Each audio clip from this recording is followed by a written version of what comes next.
DIY, lightweight carvable cement. Lightweight carvable cement mixtures are ideal for making outdoor sculptures, stepping stones or other pieces of artwork. Although carvable cement, often called ferrocement, weathers faster than typical concrete, it will still last for many years. Working conditions for carvable cement can be difficult to pin down. Exposure to long periods of sunlight will cause rapid drying, while rain can cause a carved piece to slump into a big mess. Working with lightweight carvable cement takes time and practice, but can result in long-lasting pieces of artwork. Things you'll need: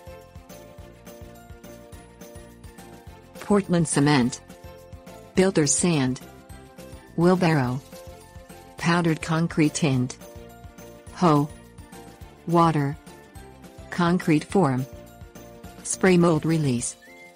Carving tools: mix 1 part Portland cement with 3 parts builder's sand in a wheelbarrow to create a lightweight, carvable cement mixture.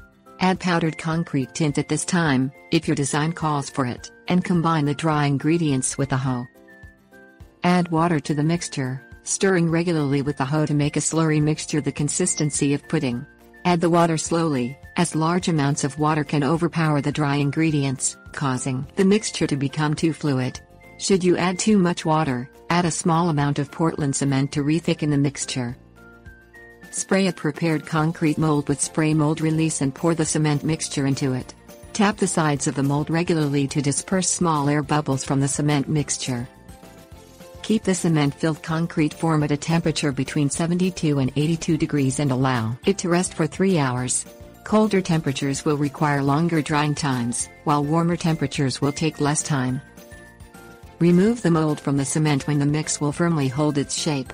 Carve the piece using your hands as well as knives, spoons and any other wood or metal tools you find useful for your purposes. The cement will continue to harden as it is exposed to air, so keep at your work until you've completed your project.